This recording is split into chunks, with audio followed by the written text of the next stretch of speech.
আপনি কি চাননি জার্নিটা আরো দীর্ঘ হোক? প্রশ্নটা করার সাথে সাথেই শাহেদ আহমেদ অরুণীর দিকে তাকিয়ে বলল, আয় আয়। রুদ্রের কাছ থেকে উত্তরটা জানা হলো না। যদি শাহিদ আহমেদ না আসতো তাহলে কি রুদ্র উত্তর দিত? দিলেও কি উত্তর দিত? অরুণী যেতে লাগলো ওর গন্তব্যে, রুদ্র যেতে লাগলো রুদ্রের গন্তব্যে। পুরো বাসা জুড়ে হইচই শোরগোল, বিয়ের আমেজ বিরাজ করছে। বিয়ে উপলক্ষে সব আত্মীয় স্বজনরা এসে গেছে। অরুণীদের গাড়ি এসে থামে বাসার গেটের সামনে। দীর্ঘ ১.৫ বছর পর এসেছে মামার বাড়ি। অরুণীর মন ছেয়ে আছে বিমর্ষতায়, কেমন এক ঘোরের মাঝে আছে। মনে হচ্ছে রুদ্রের সাথে দেখা হওয়া, কথা বলা ওসব স্বপ্ন। ঘোর থেকে বের হতে পারছে না অরুণী। রুদ্র শাহেদ আহমেদের পরিচিত, ভাবতেই অরুণী খুশিতে আত্মহারা হয়ে যাচ্ছে, আবার ভীতিও হয়ে যাচ্ছে। রুদ্র যদি বলে দেয় সব। অরুণীকে ধ্যানমগ্ন অবস্থায় দাঁড়িয়ে থাকতে দেখে সেলিনা আহমেদ চেঁচিয়ে উঠে বলে, হয়েছে কি তোর আজ? সেই ট্রেন থেকে খেয়াল করছি, বাসার ভেতর ঢুকবি না নাকি? শাহিদ আহমেদ ব্যাগ হাতে কিছুটা আগে হাঁটছে। সেলিনা আহমেদের হাতে লাগেজ। শাহিদ আহমেদ পিছনে ফিরে সেলিনা আহমেদ আর অরুণী কাউকে না দেখে চারপাশে চোখ বুলায়। তারা এখনও গাড়ির কাছেই দাঁড়িয়ে আছে। শাহিদ আহমেদ মহা বিরক্তি নিয়ে উঁচু গলায় বলল, হয়েছে কি তোমাদের? শাহিদ আহমেদের গলার আওয়াজ পেয়ে অরুণী আর সেলিনা আহমেদ হাঁটতে লাগলো দ্রুত পায়ে। অরুণী হাঁটতে হাঁটতে নিচু স্বরে বলল, আম্মা আমার মুখের দাগগুলো বিশ্রী দেখাচ্ছে। সেলিনা আহমেদ অরুণীর দিকে তাকিয়ে বলল, সেরে যাবে। অরুণী গম্ভীর মুখে বলল, সারবে তো, কিন্তু এত সব মানুষের ভেতর আমি এই ভয়ঙ্কর চেহারা নিয়ে থাকবো? সেলিনা আহমেদ আরেকবার তাকায় অরুণীর দিকে। গভীর মনোযোগে অরুণীর মুখের দিকে তাকিয়ে থেকে নিরুদ্বেগভাবে বলল, দাগ দেখা যায় না বেশি। এই আবছা আলোতে বেশি দাগ তুমি দেখবে কিভাবে? বাসার ভিতর ঢুকে পড়ার সাথে সাথে এই প্রসঙ্গ মিইয়ে গেল। বাসার সবাই ছুটে আসলো। বাড়ির একমাত্র আদরের মেয়ে সেলিনা আহমেদ। বয়স হয়ে গেলেও বাবার বাড়িতে তার সমাদর কমেনি। 4 ভাইয়ের 1 বোন সেলিনা আহমেদ। ভাইয়েরা ভাইয়ের বউয়েরা ঘিরে ধরল তাকে। বয়সের ভারে শরীর নুইয়ে পড়েছে সেলিনা আহমেদের বাবা মায়ের। অন্যের সাহায্য ছাড়া হাঁটতে পারে না। সেলিনা আহমেদ এসেছে শুনে ছুটে আসার জন্য দিশেহারা হয়ে গেল। হাত ধরে তাদের নিয়ে আসা হলো সেলিনা আহমেদের কাছে। সেলিনা আহমেদকে জড়িয়ে ধরে হাউমাউ করে কাঁদতে লাগলো। সেলিনা আহমেদের চোখও জলে টলমল। এই কান্না কষ্ট কিংবা সুখের নয়। মেয়েরা দীর্ঘদিন পর শ্বশুর বাড়ি থেকে বাবার বাড়ি আসলে নিতান্তই স্বাভাবিক নিয়ম অনুসারে কাঁদে বাবা মা।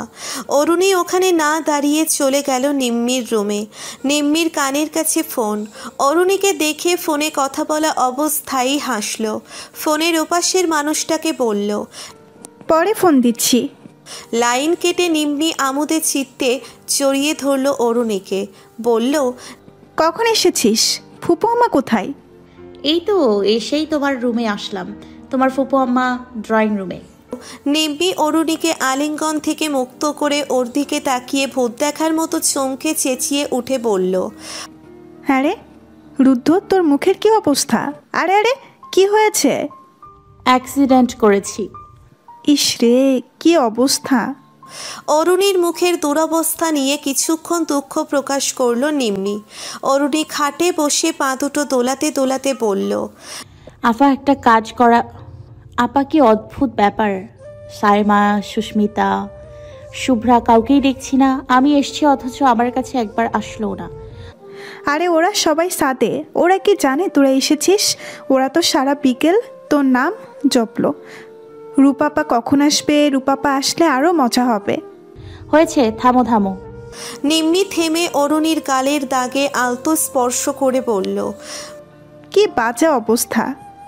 অরুণী মনে মনে বিরক্ত হয়ে পড়ল, আফা একটা কাজ করা উচিত আমার, খুব জরুরি কাজ। নিম্মি প্রশ্নবৃদ্ধ দৃষ্টিতে তাকালো। অরুণী বলল, আমার উচিত একটা কাগজ। অ্যাক্সিডেন্টে আমার মুখের এই অবস্থা হয়েছে, এ নিয়ে আমার কোনো শোক নেই। আপনারা দয়া করে কোনো শোক প্রকাশ করবেন না। এসব লিখে গাম দিয়ে আমার গায়ে লাগিয়ে রাখা উচিত। যার সাথে দেখা হবে সেই জিজ্ঞেস করবে। নিম্মি হেসে দিল। অরুণীর পাশে বসে বলল, বুঝলি অরুণী, আমি দেখেছি ফুপু আম্মা এসেছে, কিন্তু আমার লজ্জা লাগছে ফুপু আম্মার সামনে যেতে। বিয়ে শাদির ব্যাপার, লজ্জা তো লাগবেই না। অরুণী হেসে উঠল। হঠাৎ কেন জানি রুদ্রের কথা মনে পড়তেই হাসিটা উবে গেল। নিম্মি আবার বলল, ওরা সবাই সাথে, যা দেখা করে আয়। পরে যাই। কথা বলছিলে কার সাথে ফোনে? নিম্মি বলল। তোর ভাইয়ার সাথে। অরুণী বুঝেও কৌতুক ভরা গলায় বলল। সূর্য ভাইয়ের সাথে? নিম্মি অরুণীর পিঠে আস্তে একটা থাপ্পড় দিয়ে বলল। ফাজলামি করিস? অরুণী হেসে বলল, আপা তুমি ভাইয়ার সাথে কথা বলো, আমি ছাদে যাচ্ছি। তোমার প্রেমালাপে ডিস্টার্ব করলাম। নিম্মি কপট রাগ দেখিয়ে বলল, কে বললো তুই ডিস্টার্ব করছিস? কথা বলতে অস্বস্তিতে গা গুলিয়ে যায় আমার। হুট করে এমন একজন অপরিচিত মানুষের সাথে কথা বলতে কেমন লাগে বল? এত তাড়াহুড়ো করে বিয়ে শুনে তো আমি অবাক। অরুণী একটু থেমে মরিয়া হয়ে ওঠে আবার বলল, আপা ভাইয়ার ছবি দেখাও। ছবি নেই তো আমার কাছে, আমি এখন পর্যন্ত দেখিনি। তোর মামা বলেছে ছেলে রাজপুত্র, পারিবারিকভাবে হুট করে বিয়ে ঠিক, দেখার সুযোগ হয়নি। অরুণীর গলায় ভীষণ বিস্ময়। বলো কি, দেখোইনি? নিম্মি না সূচক ভঙ্গিতে মাথা নাড়ায়। অরুণী আবার বলল, ফেসবুক বা ইমোতেও তো ছবি চাইতে পারো। ওনার ফেসবুক ইমো কোনো আইডিই জানি না আমি। আমার সাথে কথা হলোই আজকে, কিভাবে চাইবো? লজ্জা শরমের একটা ব্যাপার আছে না? আর উনি আমায় আগে দেখেছে নাকি, তাই আমায়ও দেখতে চাচ্ছে না। আমি আগ বাড়িয়ে দেখতে চাইবো, লজ্জা করে বুঝলি। অরুণী নিম্মির রুম থেকে বের হয়ে ছাদে গেল। সব কাজিনরা অরুণীকে দেখে ভূত দেখার মতো চমকে লাফিয়ে উঠল। চমকানোর পালা শেষ হতেই সবার চোখ গেল অরুণীর মুখের দিকে। সবাই জিজ্ঞেস করছে, এ কী অবস্থা? অরুণী সংক্ষেপে বলল, অ্যাক্সিডেন্ট করে এমন হয়েছে। এইটুকু বলে থেমে অরুণী কঠিন স্বরে বলল, এই ব্যাপার নিয়ে আর কেউ কিছু জিজ্ঞেস করবে না, আমি বিরক্ত হয়ে গেছি। অরুণী একটু রকচটা স্বভাবের। অরুণীর কঠিন স্বর উপেক্ষা করে কারো আর কিছু জিজ্ঞেস করার সাহস হলো না। পুরো ছাদ লাইটের আলোতে ঝলমল। সবাই গোল হয়ে বসলো। এত আমেজের ভিতর থেকেও অরুণীর মনের এক কোণে ছটফটানি হচ্ছে। রুদ্রের বিষয়টা বারবার মাথা চাড়া দিয়ে উঠছে। সেই অনুভূতি থেকে এখনও বেরিয়ে আসতে পারছে না অরুণী। স্বপ্নময় এক জার্নি ছিল। ছাদের এক কোণে রেলিংয়ের সাথে হেলান দিয়ে দাঁড়িয়ে আছে সিফাস, কানে ইয়ারফোন, মনোযোগ মোবাইলের দিকে। অরুণীকে দেখে অবাক হলো যেন। সিফাসের চোখ দুটো অন্তত তাই বলছে। এগিয়ে আসলো অরুণীর দিকে, জিজ্ঞেস করলো, আরে অরু, কখন আসলে? অরুণী মুখ তুলে তাকালো। সিফাসের উপস্থিতিতে বিরক্ত হলো যেন। সিফাস অরুণীর বড় মামার ছেলে, অনার্স 4র্থ বর্ষের ছাত্র। অরুণী যখন ক্লাস 10-এ পড়তো তখন সিফাস অরুণীকে প্রেমের প্রস্তাব দেয়। সিফাসের কাছ থেকে প্রেমের প্রস্তাব একদম অনাকাঙ্ক্ষিত ছিল যেন। অরুণী বিরক্ত হয়েছিল ভীষণ।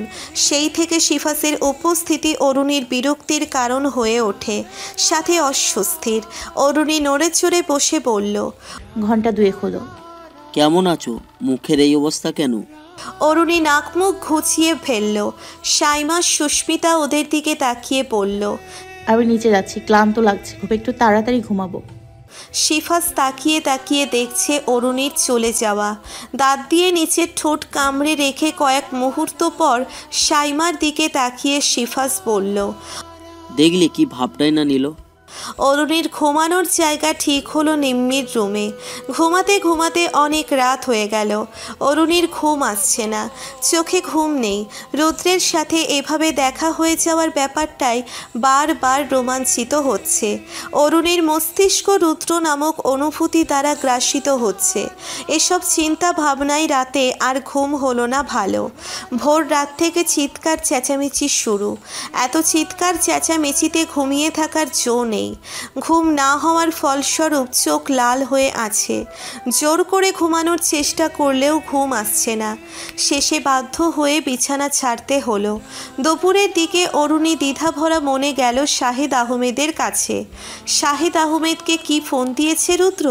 রুদ্রের সাথে কথা বলতে না পেরে অস্থির লাগছে ভীষণ। শাহিদ আহমেদকে জিজ্ঞেস করবে কিভাবে এটা? জিজ্ঞেস করলে শাহিদ আহমেদ কি মনে করবে? অরুণী অনেকক্ষণ শাহিদ আহমেদের আশেপাশে ঘুরঘুর করল, কিন্তু সংকোচ আর দ্বিধার কারণে বলতে পারল না। সারা দিন অনেকবার চেষ্টা করেও শাহিদ আহমেদকে জিজ্ঞেস করতে পারল না অরুণী। সন্ধ্যাবেলায় চমচমাট আড্ডার সাথে ধোয়া ওড়ানো চা। অরুণীর মামাতো বোন শুভ্রার গানের গলা অসাধারণ। কেউ গান গাইতে বললে তার কোনো আলসেমি নেই। শুভ্রার গানের সুরে বারবার রুদ্রের কথা মনে পড়ছে অরুণীর। এর ভিতর ডিনারের জন্য ডাক আসলো। আড্ডার সমাপ্তি ঘটিয়ে সবার উঠতে হলো। খাবার সময় ঘটল এক অদ্ভুত কাণ্ড। অরুণীর পাশের চেয়ারে বসেছিল সাইমা। শিফাস কোথা থেকে যেন হন্তদন্ত হয়ে এসে সাইমাকে বলল, ওটো ওটো, এই চেয়ারে আমি বসবো। অরুণীর মেজাজ চট করে গরম হয়ে গেল। চুপচাপ খেয়ে যাচ্ছে অরুণী। সাইমা শিফাসের কথা মতো চেয়ার ছাড়তেই অরুণী ধাঁ করে টেবিল থেকে উঠে পড়ে। শিফাসের কাছ থেকে এ ধরনের আচরণ অরুণীর অসহ্য লাগে। অরুণী ছুটে যায় সেলিনা আহমেদের কাছে। চোয়াল শক্ত করে বলল, আম্মা, শিফাজ ভাইকে আমার কাছে এত ঘেঁষতে না করবেন। সেলিনা আহমেদের কাছ থেকে কোনো উত্তরের অপেক্ষা না করেই অরুণী চলে গেল। সেলিনা আহমেদ ভ্রু কুঁচকে অরুণীর দিকে তাকিয়ে বলল, আর কি হয়েছে? শিফাজ কি করেছে?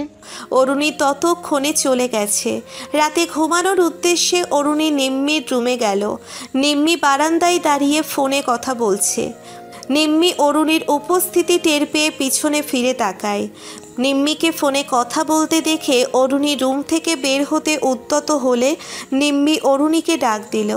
নিম্মি কয়েক পা এগিয়ে অরুণীর কাছে আসলো। অরুণী জিজ্ঞেস করলো, ভাইয়ের সাথে কথা বলছো? নিম্মি অরুণীর হাতে মোবাইলটা ধরিয়ে দিয়ে বলল, নে কথা বল। অরুণী ফোন কানের কাছে নিতেই শুনল ওপাশ থেকে বলছে, কি হলো, কথা বলছো না কেন? অরুণীর বুকের ভিতর ধক করে উঠল। খুব পরিচিত গলা। অরুণী ঠিক বুঝে উঠতে পারছে না। বলল, হ্যালো। ওপাশ থেকে বলল, কে? নিম্বি ফোনের কাছে মুখ নিয়ে বলল। আরে আমার কাছেন, কথা বলো। হঠাৎ অরুণীর মস্তিষ্ক খুঁজে বের করলো এটা রুদ্রের গলা। অরুণীর চারপাশটা বিবর্ণ হয়ে যেতে লাগলো। রুদ্রের গলা কেন? ওপাশ থেকে হ্যালো হ্যালো করে যাচ্ছে। অরুণী কাঁপা কাঁপা গলায় বলল, কে আপনি? কে কে? ওপাশের মানুষটা যেন এমন প্রশ্নে অবাক হলো। নিম্মি ভ্রুকুচকে তাকিয়ে রইল অরুণীর দিকে। অরুণীর কানে বিঁধল। আমি রুদ্র। অরুণীর হাতের মুঠো কেঁপে কেঁপে মুষ্টিবদ্ধ থাকা মোবাইলটা মুঠো থেকে আগলা হয়ে যাচ্ছে। এখনই যেন ফ্লোরে পড়ে যাবে। অরুণীর কিছু ভাবতে পারছে না। মস্তিষ্ক ফাঁকা ফাঁকা লাগছে। নিম্মি হতবাক হয়ে তাকিয়ে আছে অরুণীর প্রতিক্রিয়া দেখে। অরুণীর হাত থেকে মোবাইলটা নিয়ে নিল। নিম্মি মরিয়া হয়ে উঠে বলল, আরে কি হয়েছে? শরীর খারাপ লাগছে? অরুণীকে টানা ৩-৪ বার এই প্রশ্নটা করল নিম্মি। রুদ্র হ্যালো হ্যালো করে যাচ্ছে। ফোনের এপাশ থেকে কোনো প্রত্যুত্তর পেল না। চেঁচামেচির শব্দ শোনা গেল শুধু। ফোনটা নিম্মি টেবিলের ওপর রেখে দিয়েছিল অরুণীর হাত থেকে নিয়ে। রুদ্র স্পষ্ট বুঝতে পারল না কী নিয়ে শোরগোল হচ্ছে। ২-৩ মিনিট ধরে কোনো সাড়া না পেয়ে ফোন রেখে দিল। অরুণীর শরীর টলটল। হিমেল হাওয়ায় দোল খাওয়া সরোবরের পানির ন্যায় অরুণীর শরীর কাঁপছে। খাটে বসে পড়ল। নিম্মি অরুণীর পাশে বসে ক্রমাগতভাবে জিজ্ঞেস করে যাচ্ছে, ওরু ওরু কি হয়েছে? অরুণীর গলা ধরে আসছে। প্রচণ্ড ভয়, আতঙ্ক আর শঙ্কা নিয়ে অস্ফুট স্বরে বলল, রুদ্র কেন?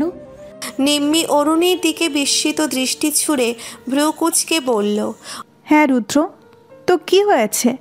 ওরু তুই অদ্ভুত আচরণ করছিস কেন? অরুণীর আচরণ দেখে উদ্বিগ্ন হয়ে যায় নিম্মি। বিস্ময় বিহ্বল হয়ে তাকিয়ে বলল, ওরু কি হলো হঠাৎ? নিম্মির গলার অজ্ঞাত শঙ্কা। অরুণী চোখ বুজে বসে আছে, চোখে মুখের অবস্থা সঙ্গীন। অরুণীর বুকের ভিতর শুধু কেঁপে কেঁপে উঠছে বারবার। বন্ধ চোখের কোটরে জমাট বাঁধা পানি গড়িয়ে পড়ার অপেক্ষা। বলল, আপা কার সাথে কথা বলছিলে? নিম্মি চোখ বড় বড় করে তাকিয়ে তাকিয়ে অরুণীর কাণ্ড দেখছে, কিছুই বুঝতে পারছে না। নিম্মিকে প্রশ্নটা করে উত্তরের অপেক্ষায় প্রহর গুনতে লাগলো অরুণী। প্রতি সেকেন্ডকে এক যুগ সম মনে হচ্ছে। ধারালো ছুরির আঘাতে ক্ষত বিক্ষত হওয়ার মতো যন্ত্রণা নিয়ে উত্তরের অপেক্ষায়। নিম্মি স্বাভাবিক গলায় বলল, তোর দুলাভাইয়ের ভাই রুদ্র। অরুণী চোখ খুলল খুব বড় করে। এই মাত্র কানে ভেসে আসা কথাটা কি মিছা বিভ্রম? হকচকিয়ে উঠে চাপা গলায় জিজ্ঞেস করল। কি কি বললে? নিম্মি নিরুদ্বেগভাবে বলল, তোর দুলাভাইয়ের ভাই রুদ্র, কিন্তু তোর কি হয়েছে? ওর অ্যাক্সিডেন্টে কি তোর মানসিক সমস্যা হয়েছে? অরুণীর মুখ হা হয়ে গেল আপনা আপনি। চোখ মুখ জুড়ে বিস্ময় ব্যপ্ত হচ্ছে। উত্তেজনায় ধরে আসা গলায় আবার জিজ্ঞেস করল। কি বললে আপা? এক প্রশ্ন বারবার করায় মহাবিরক্তি নিয়ে খানিক ধমকে উঠে নিম্মি বলল, কি বলছিস শুনিসনি? তুই এরকম করছিস কেন? ওরও আমার চিন্তা হচ্ছে। পাগল টাগল হয়ে গেলি তুই? তোকে আমার দেবরের সাথে কথা বলতে দিলাম, তুই এমন কেন করেছিস? রুদ্র কিভাবে বলেছে বলতো? নিম্মি একটু থেমে আবার বলল, বারবার রুদ্র রুদ্র কেন করছিস? অরুণী এসবের প্রত্যুত্তর না করে ঘোর লাগা গলায় বলল, তোমার হাজবেন্ডের কি নাম আপা?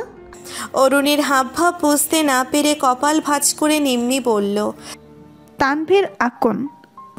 নামের শেষে আকন শব্দটা অরুণীকে শতভাগ নিশ্চিত করে দিল ও রুদ্রের সাথে কথা বলেছে, আর ভেবেছে রুদ্র নিম্মুর হবু হাজবেন্ড। এখন সঠিকটা বুঝতে পারল। কি করে সম্ভব এটা? অতি আবেগ উত্তেজনায় অরুণীর গলা চিকন হয়ে আসছে। উত্তেজনাপূর্ণ চিকন গলায় বলল, আমি যার সাথে কথা বলেছি সে রুদ্র আকন। তীক্ষ্ণ দৃষ্টিতে তাকিয়ে আছে অরুণীর দিকে নিম্মি। নাক মুখ ঘুচিয়ে রেখেছে। বলল, আমি বুঝতে পারছি না অরু, তুই কেন এরকম করছিস? কি হয়েছে? আরে কি অদ্ভুত! অরুণীর মনে তখন বসন্তের মাতাল হাওয়া বইছে। অরুণীর মনের দিক বিদিক ছোটাছুটি করছে বিস্ময় আর অবিশ্বাস্য ভাব। কি করে সম্ভব? স্বপ্ন এটা? পাগল পাগল হয়ে যাচ্ছে অরুণী। নেশা লাগা চোখে এদিক ওদিক তাকাচ্ছে, হৃদয়ে কাঁপাকাঁপি। উপরে উপরে বিস্ময়ে স্তম্ভিত হয়ে রয়েছে। আকাশ পাতাল ভুলে নিম্মির দিকে তাকিয়ে তীব্র অনুনয় করে বলল, বলো না আপা, আমি কি রুদ্র আকনের সাথে কথা বলেছি? বাসা রাজশাহীতে। তোমারও তো বিয়ে হচ্ছে রাজশাহীতে। নিম্মি এ পর্যায়ে অরুণীর পিঠে জোরে একটা ধাক্কা দিয়ে বলল, অরু, তুই রুদ্রকে আগে থেকে চিনিস? কাউকে চেনা তো অস্বাভাবিক কিছু না, কিন্তু এমন কেন করছিস? অরুণী নিম্মির দিকে তাকিয়ে বলল, আমায় এখন কিছু জিজ্ঞেস করো না আপা, আমি এখন কিছু বলতে পারবো না। অরুণী একটু থেমে আত্মহারা হয়ে বলল, আপা আমি না এসব বিশ্বাস করতে পারছি না। নিম্মি পূর্বের ন্যায় কিছু বুঝতে না পেরে আগ্রহী গলায় বলল, ওরু, কি বিশ্বাস করতে পারছিস না? আরে বল তো। অরুণীর যেন এসব কথা কর্ণপাত হচ্ছে না। গভীর বিস্ময়ে মগ্ন হয়ে ধ্যানপরায়ণ হয়ে আছে। নিম্মির হাত ধরে উতলা হয়ে বলল, আপা আমার গায়ে জোরে একটা চিমটি কাটো তো, দেখো তো আমি ঘুমোচ্ছি কিনা। নিম্মি এবার খানিক ঘাবড়ে যায়। অরুণীর কি সত্যি সত্যি মাথায় সমস্যা হয়ে গেছে? নিম্মি শাহেদ আহমেদ আর সেলিনা আহমেদকে ডাকতে উদ্যত হলে অরুণী চেঁচিয়ে উঠে বলল, কাউকে ডেকো না, আমি ঠিক আছি। আমি ঠিক নেই, আমি পৃথিবীতে নেই, আমি বসন্তে বাতাসে ভাসছি। একটু থেমে আবার বলল, আপা আমি তোমায় সব বলবো, কিন্তু একটু পরে, এখন কিছু বলতে পারবো না। অরুণী রুম থেকে দৌড়ে ছাদে চলে গেল। রাত তখন 1টা। এলোমেলো পায়ে ছাদে হাঁটাহাঁটি করতে থাকলো কোনো কারণ ছাড়াই। অস্থির ভঙ্গিতে হাঁটছে। একটু হেঁটে রেলিং ঘেঁষে দাঁড়ায়, আবার হাঁটে। উন্মাদের মতো পায়তারা করে। না কিছু ভাবতে পারছে না। পাগল পাগল ভাব এসে যায় অরুণীর মাঝে। আবার দ্রুত পায়ে রুমে যায়। নিম্মি এবার জেকে ধরল অরুণীকে। জোর গলায় বলল, বল কি হয়েছে? পাগলের মতো করছিস কেন? অরুণী কিছু বলে না। আত্মহারা হয়ে কি করবে বুঝতে না পেরে আবার পুরো বাসা পায়তারা করে। মাথায় এলোমেলো ভাবনা আর আনন্দ। নিম্মি পড়ল মহা বিপাকে। অরুণী আবার রুমে এসে বলল, আপা আমার জায়গায় যদি তুমি থাকতে পাগল হয়ে যেতে, আমার থেকে বেশি পাগল। নিম্মির কথার কোনো উত্তর না দিয়ে নিজের মতো বিড়বিড় করে যাচ্ছে অরুণী। নিম্মি হতাশ ভঙ্গিতে তাকিয়ে আছে। অরুণী শুয়ে কাঁথা মুড়ি দিয়ে বলল, আপা আমি সকালে তোমায় সব বলবো। সারা রাত বসে আমি এত সব আনন্দ উত্তেজনা হজম করব। নিম্মি আর কিছু জিজ্ঞেস করল না। দমে গেল বোধহয়। শুধু বলল, গরমের ভেতর তুই কাঁথা কেন গায়ে দিয়েছিস? অরুণীর কাঁথার ভিতর থেকে মুখ বের করে বলল, আমার বোধহয় জ্বর আসছে, শীত করছে। কথা বলো না আপা। নিম্মি লাইট অফ করে শুয়ে পড়ল। আর অরুণীর শরীর মনে ছটফটানি। কখনো কাঁথা মুড়ি দিয়ে থাকে, কখনো বা কাঁথার ভিতর থেকে মুখ বের করে শ্বাস ফেলে। ঘুম নেই, চোখে ছিটে ফোটাও। রুদ্রের সাথে ট্রেনে দেখা হওয়ার আনন্দে গত রাতে ঘুম হলো না। আর এখন রুদ্র নিম্মির দেবর, এটা জেনে বোধ হয় মাসখানেক ঘুম হবে না অরুণীর। খাওয়া দাওয়াও বন্ধ হয়ে যেতে পারে। অরুণী গায়ের কাঁথা ফেলে ধূপ করে উঠে বসে। আবার বিড়বিড় করে বলে, কি ছিল এটা, মিরাক্কেল? মাঝরাতে অরুণীর এই বিড়বিড়ানিতে নিম্মির ঘুমও ভেঙে যায়। সবে মাত্র চোখে ঘুম এসেছিল নিম্মির। কঠিন দৃষ্টিতে তাকায় অরুণীর দিকে। অরুণী নিম্মির কঠিন দৃষ্টি উপেক্ষা করে গেল। সারা রাত নিজেও ঘুমায়নি, নিম্মিকেও ঘুমাতে দেয়নি। সকালবেলা নিম্মির ঘুম ভাঙে বড় চাচি হোসেন আরার ডাকে। ঘুম ভাঙার পরও হোসেন আরার ডাকে সাড়া না দিয়ে বেজায় বিরক্তি নিয়ে চোখ বুজে আছে। সারা রাত ভালো ঘুম হয়নি, মাথা ভার হয়ে আছে, চোখ দুটো জ্বলছে। হোসেন আরার ক্রমাগত উঁচু গলার ডাকে আর চোখ বুজে থাকার জো না পেয়ে নিভু নিভু চোখে তাকিয়ে ঘুম চড়ানো গলায় বলল, কাকি আমার কি হয়েছে? সকাল সকাল চিল্লাচিল্লি শুরু করেছেন কেন? কথাই সকাল দেখছিস তুই? 12টা বেজে গেছে। একটু পর জামাইবাবু ফোন দিয়ে শুভ দুপুর জানাবে। এত বেলা হয়েছে শুনে বিস্ময়ে নিম্বির চোখের ঘুম কর্পূরের ন্যায় উড়ে গেল। তড়াক করে উঠে বসে, বালিশের এপাশ ওপাশ হাত দিয়ে মোবাইল হাতায়। মোবাইলের দিকে তাকিয়ে চোখ বড় বড় করে বলে, ও মাই গড। হোসেন আরা বেগম হেসে বলে, সারা রাত কি জামাইয়ের সাথে কথা বলেছিলিস নাকি? না চাইতেও নিম্মির মুখে লাজরঞ্জিত বর্ণ ফুটে ওঠে। উপেক্ষাপূর্ণ গলায় বলল, আরে ধুর, ওর জন্য ঘুমাতে পারিনি। আমার যখন বিয়ে হয়েছিল তখন তো মোবাইল ছিল না। তোর চাচাই কথা বলার জন্য পাগল হয়ে যেত। দিন ভিতর যে কত চিঠি পাঠাতো। কথাটা বলে হাসতে হাসতে লুটিয়ে পড়ার অবস্থা হয়েছে হোসেন আরা বেগমের। একটু পর হাসি মিইয়ে গেল। তারা দিয়ে বলল, ওট ওট, তাড়াতাড়ি বিছনা ছাড়, কাজ আছে। নিজের বিয়ের নিজের কাজ করতে হবে।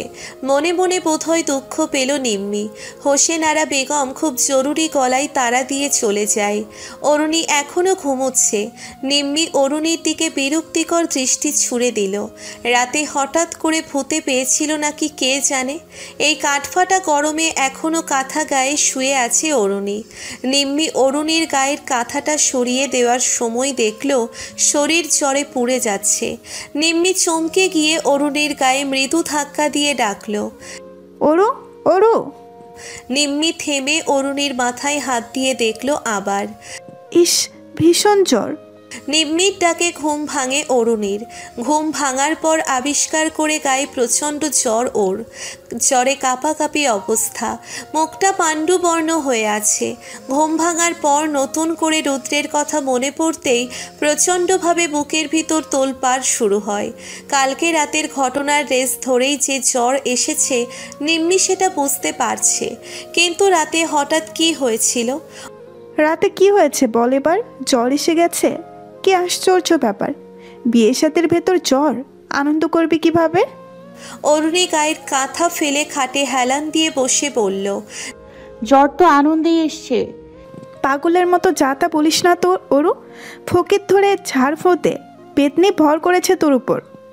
নিম্মির কথায় তেমন উদ্বেগ পরিলক্ষিত হলো না অরুণীর মাঝে। অদ্ভুত এক স্বরে বলল, রুদ্র আকন, তোমার দেবর এটা জানার পর থেকে আমার মনের মাঝে কি যে তোলপাড় চলছে সে কেউ জানে না। রুদ্র তোর পরিচিত? অরুণী দীর্ঘ সময় নিয়ে সব বলতে লাগলো নিম্মিকে। বলতে বলতে কখনো হাসতে হাসতে বিছানায় হেলে পড়ছে, কখনো বা হাসি চাপিয়ে বলে যাচ্ছে। সব শুনে বিস্ময়ে হতবাক নিম্মি।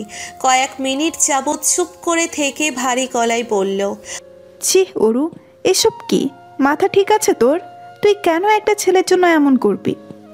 অরুণী নিম্মির কথা গ্রাহ্য করল না।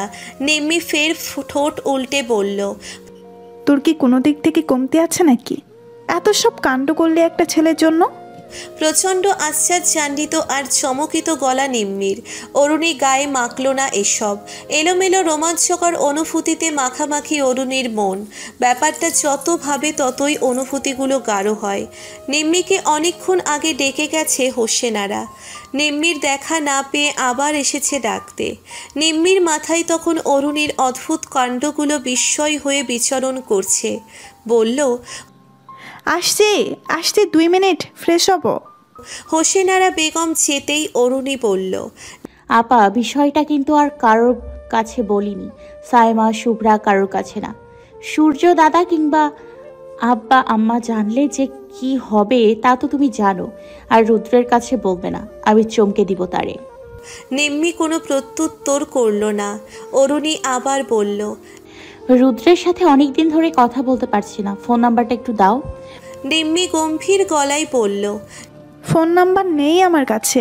তোর দুলাভাই ফোন দিয়েছিল তার ফোন থেকে, তখন রুদ্রের কাছে দিয়েছি। আর অরু শোন, এমন একটা ছেলের কি ভালোবাসার মানুষ নেই? শুধু শুধু পাগলামি করিস কেন? শুধু শুধু পাগলামি বলছো কেন? তুমি একটু ভাইয়ার থেকে ফোন নাম্বারটা এনে দাও না। আমি রুদ্রর ফোন নাম্বার চাইবো, ব্যাপারটা কেমন দেখায় না? নিম্মি ব্রাশে টুথপেস্ট লাগিয়ে ওয়াশরুমে ঢুকে পড়ল। জ্বরে অরুণীর শরীর দুর্বল হয়ে পড়েছে। অরুণীর সেজো মামা ডাক্তার, মেপে দেখল 104 ডিগ্রি জ্বর। এত জ্বর নিয়ে কি চটপট কথা বলছে অরুণী? শাহিদ আহমেদ আর সেলিনা আহমেদ উদ্বিগ্ন হয়ে পড়ল। সূর্য ফার্মেসি থেকে ঔষধ নিয়ে আসলো। অরুণীর মাথায় এখন শুধু রুদ্র। জ্বর এসেছে সেটা যেন উপলব্ধি করার ফুরসত পাচ্ছে না। বাঁধ ভাঙা আনন্দে আত্মহারা অরুণী। জ্বর তো সামান্য ব্যাপার। অরুণীর এরূপ পাগলামিতে নিম্মির চোখ কপালে। দুপুরে ঔষধ খাওয়ার পর সন্ধ্যার দিকে জ্বর কমে আসলো। অরুণীর এত অনুরোধের মুখে পড়ে নিম্মি তানভীরের কাছ থেকে রুদ্রের নম্বর আনলো। অরুণী ফোন নম্বর পেয়ে উপচে পড়া খুশি নিয়ে বলল, আপা, আমার বিয়েটা যে আমার কত বড় তোমার বিয়েটা যে আমার কত বড় উপকার করলো, আমি তোমাদের স্পেশাল গিফট দিব। তোর স্পেশাল গিফট লাগবে না, যা তুই, আমি ফোনে কথা বলবো। অরুণী রুম থেকে বের হয়ে গেলে নিম্মি পিছন অরুণীকে ডেকে বলল, অযথা পাগলামি করিস না অরু।